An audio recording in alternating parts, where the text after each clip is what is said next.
Welcome to this video on the Zenware channel. My name is Sri Sadguru, Buddha, Rawa Bhagwan. Today's video we're going to talk about the tarot deck, and we're going to talk about the cards themselves. So there are different types of cards. There are the major arcana and there are the minor arcana, right, of the cards of the tarot deck. And there are different existences of different versions of tarot decks, and these are all inspired by different divine forces which create their versions of their tarot decks. So the original tarot deck, the Rider Waite tarot deck, okay, so the first version of the tarot deck that was put in place initially has a very distinct set of images, right? And it has different suits. So it has swords, pentacles, right, which are like coins, right? It has cups, right? And it has wands. So wands, swords, cups, and pentacles. And these are the minor arcana suits. Okay, so the tarot deck has different cards, and if you look at the picture of the card, right, you can get an understanding from the visualization and your understanding of the picture, what the card represents, right? What's fascinating about the tarot card is the tarot is connected to the system, okay? And it was directly created by God, okay, and given as visions and to the creator of the tarot deck by God, okay, so that it could serve as an interface with reality that God would be able to use as well when he entered the story. Right, so I've talked about the tarot previously in this channel, and I invite you to listen to those videos. But the tarot practitioners, but there are many people on this planet that use tarot, and depending on the power of the spiritual being using the tarot deck, so the deck of a specific spiritual being, it determines the priority of that deck in the hierarchical order of the tarot deck. So the tarots, all the decks form a hierarchy order of decks, and they all go up to the first deck, which is the deck of the Grand Master of the deck, right? And his readings determine the readings that come lower as well. If he does a specific reading on one subject or something like that, all the readings that'll come after from lower decks will be influenced by that reading. will fall under that reading. And there are great readings and regular readings. So great reading for a practitioner is when they fall in some kind of trance, and then they have a specific trance great reading that comes out, a very important reading. And sometimes this happens even from a lower level spiritual practitioner that's unknown and currently doesn't have much power. However, once they've been chosen for a great reading like that, usually the power comes with it, right? And that being becomes more powerful either as a witch or a Shri or whatever type of magical being or is using that tarot deck, right? So they become more powerful. So once someone's selected by the divine for a great reading, right, it's almost prophetic in that way. Well, they become more powerful as a spiritual being because they become a channel for the divine in that great reading. There's also the possibility that they could channel another great reading, but that is rare. You know, usually one great reading is what a practitioner might get through a trance. And once they've been selected in that way, it means usually that there's going to be an equilibrium that's going to be done at the level of spiritual practitioners. Well, they will go up in rank as a spiritual practitioner in consequence of having been chosen for that great reading. So maybe grow up in repute and renown and rank and power, etc. All these things kind of come together. And so the tarot cards, people that understand them in different ways, right? You have the images, and you have what you can basically learn that people explain to you when you search YouTube or read the booklet that comes with the tarot cards to explain how to use them, etc. Right? So there's a lot of information at that level about how to read them. However, the cards themselves, okay, because they're interfaces into reality, okay, they represent each picture represents a story, okay, a story, something that's taking place, a story, and you see the picture of it, a still frame picture of it, okay. But as there are vidya, right, or vidim, okay, or vu, okay, so views of experience, right, spiritual experience that can be had in different cultures, right. So different kinds of darshan, in a way, of views of seeing in the system of different experiences, okay, such as you have, for example, the Mahavidya, right, the 10 great goddesses, right, forms of the goddess, the Mahavidya, the Dash Mahavidya, right, so the 10 great views, great experiences, great knowledges of the goddess, right. Well, in that way, you also have the Vidya, the views of the tarot. Okay, so you also have the views of the tarot and all of those experiences. So basically, that means that each picture you're seeing of the tarot card, right, of the original tarot card, right, is a view, okay, of a domain, right, a story that exists in its own domain with its series of events and reality and truths that takes place. It's reality, right?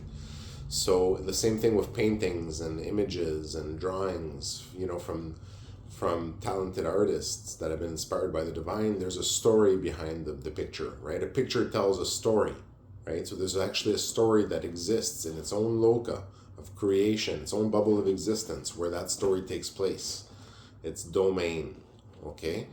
And so each picture of the tarot has its own domain, right, where its story exists as a reality, right?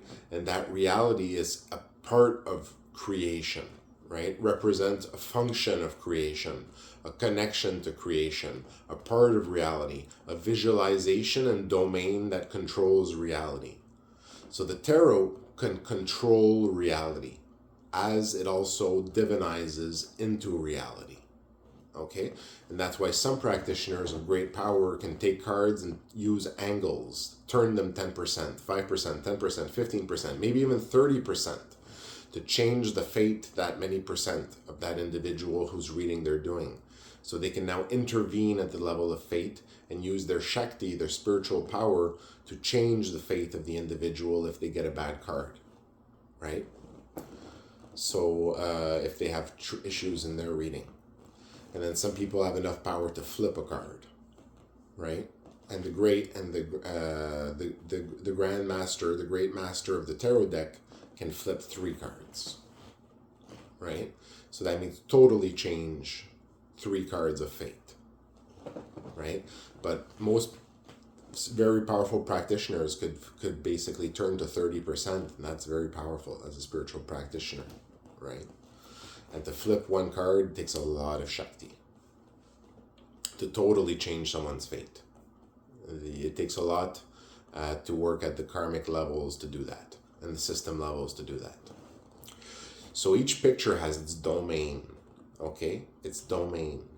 And if you experience that domain, if you get knowledge of that domain, you get knowledge of the story of that domain and the understanding of the card and what it means, because you understand now the story.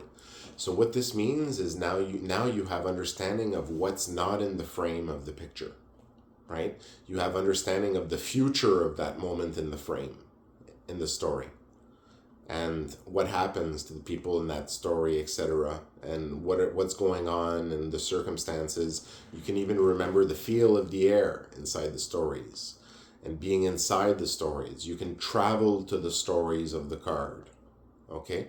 And the ancient ability of the yogi to travel. So you can basically experience all the cards, right? But some of the cards are very difficult, right? Very difficult and very challenging, and have their challenges and their traps, right? As all the stories and videos of power do, right? There are challenges to get there and to get out of them as well. So in this way, the different cards, if you have knowledge of the stories, right, well, now you really understand what's going on in the card. You understand what, so for example, any card, any card you take, it has a story taking place. Well, that story is taking place in a domain in the story. And if you have knowledge of the story, of being inside the story, then you have full knowledge of the card. And with that full knowledge of the card comes full power over that function of the system. Okay, so full power over that version, that system parameter, which is governed by that card. Okay, so for example, one card that means difficulty and loss and all these different things and suffering. Well, if you have power over that card, that means that you can basically give difficulty and pain and loss to anyone through the magic of that card, because it's a magical system, okay, created by God so that he can use it, and others as well. But he remains the Grand Master of the deck, the Great Master, right? So with the full knowledge of all the stories, right? Because God is Vishnu, God is all pervading. So he's all pervading within all the stories. So he has all the powers of all the stories, of all the Vidyas, not only of the tarot, but of all the traditions of all over the world and everywhere, right? So the sum of all the powers, right? And then he divides his powers, right? And gives them to people so that they can develop with them the world and stories and art and beauty and beautiful things and all these different things in the world, so that God can then one day reabsorb all that into himself and further his knowledge and growth as a spiritual being as well. So, right, we use our tools to grow the world around us and ourselves, right? But the true growth is within oneself and has nothing to do with physical possessions. That's just illusion. But it isn't true that one must have enough to be well so that one can focus on inner growth, right? To be comfortable enough for that. And to have silence. Places of silence are important as well.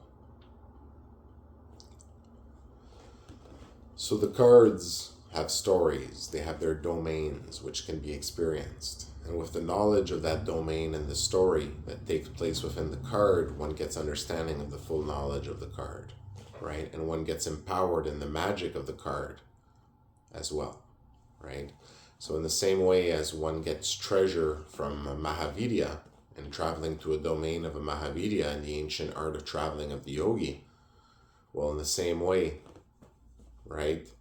One gets knowledge and power from traveling and experiencing the story of one of the tarot cards, because it represents a function of creation and the story that governs it.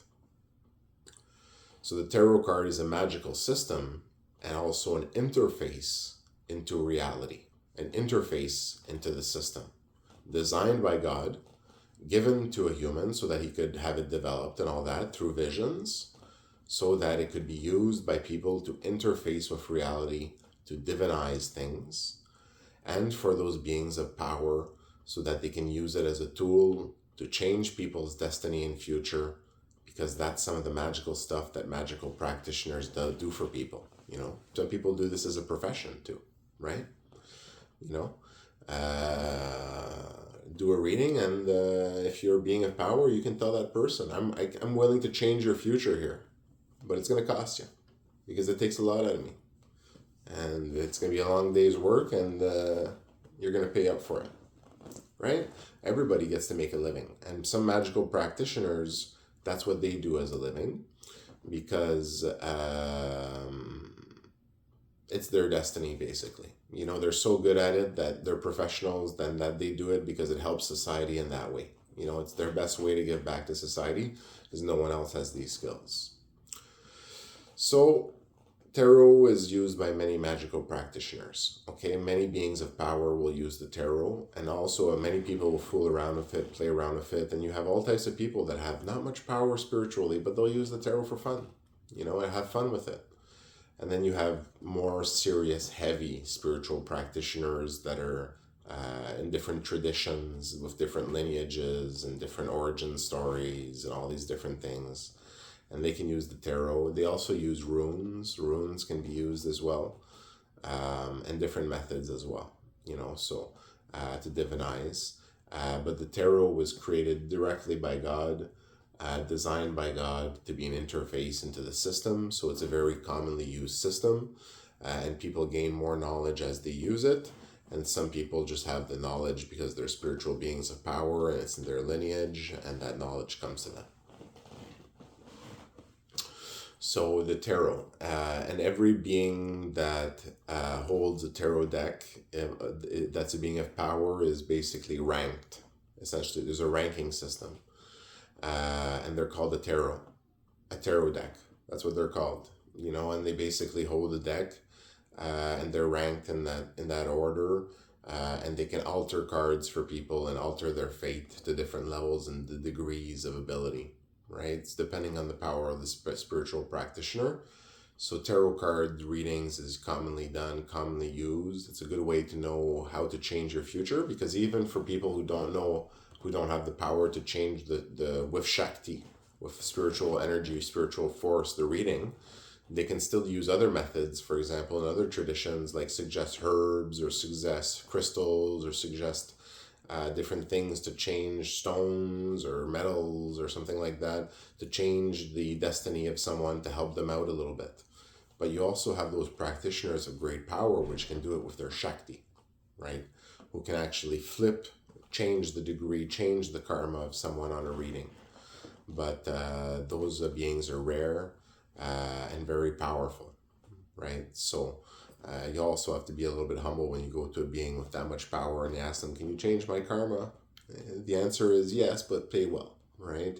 Because everybody deserves a good recompense for their work. So the tarot is done professionally by some people. It's something that's used by many people, and it's a great tool to interface with reality, to interact with reality if you have Shakti, and also to read reality if you have Shakti. For the more Shakti you have, the more spiritual power you have, and the more magical power you have in your tradition, which are sometimes interchangeable but not really, right? In that way, the more your reading will be closer to the truth and always pure to the light. Basically, if someone does a great reading, well, then all the readings that come after, even from higher level practitioners, are going to be falling under that great reading. So that's why there's a rebalancement of practitioners. So sometimes we have a reader that goes into a trance, right? There's also different types of readers. There are readers that can not read. They don't have the ability to read the cards at all. There's readers that can read, okay? So they have a basic ability to read the cards. There's the readers that can read very well. So there's, the read, not read, read well, and read very well, okay? And then obviously there's read exceptionally, right? Read exceptionally, but that's usually just put in the very well at the top, right? So there's different levels of readers as well of the tarot. And these are actually known categories by practitioners, right? So different levels of ability of the tarot, okay? So a little bit more information about the tarot today. We'll leave it at that. Keep the video not too long, and I hope this video was interesting for you. If it was, I encourage you to like the video, to comment, to share, and I wish you a wonderful day.